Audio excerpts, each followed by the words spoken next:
Doug Foley, lane number 1. ProTech, Redline Oil. Jacob McNeal, lane number 2. And he is driving the Palmer Mobile. Got Wright trailers on the side, Mark Industries. Brittany Force, she's the champ. She's in lane number 3 for Flavor Pack. Monster Energy. And Lex June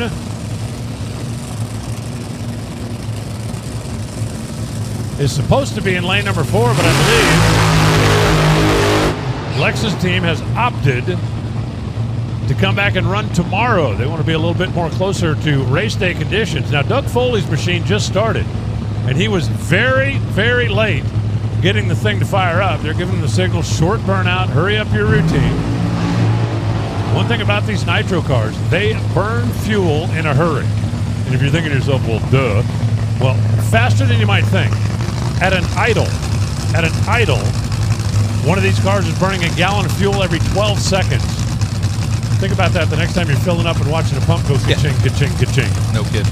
The classic case, like my dad used to tell me about my pickup. He said, you know, son, if you didn't cut it off, it'd never fill up. Well, that wasn't exactly true, but it was close with nitro car.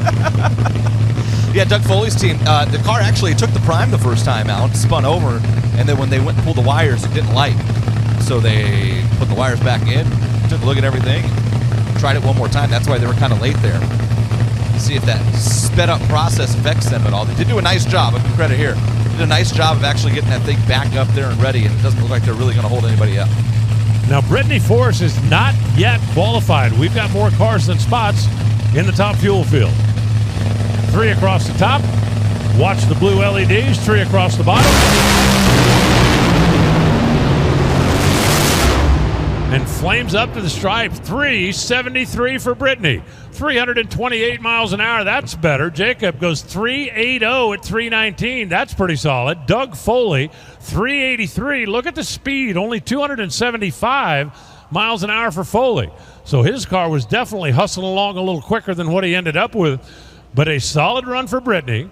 That'll move her up. A solid run for Jacob. That'll move him up. Solid run for Doug Foley as well, as those 3 all take a step in the right direction.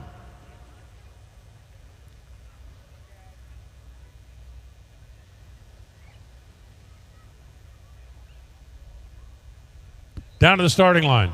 With Brittany Force's crew chief, David Grubnick, how satisfying was it to end Friday on that note? Not real good. There's a lot more out there. You know, if we had our program together, there's a 68. You might see a 68 here tonight. You know, we're developing a new program, so we had to get qualified. We're still in test mode, so we'll evaluate it, and we'll see what we can do tomorrow. I love David Grubnick. Always, always, always looking towards the next run.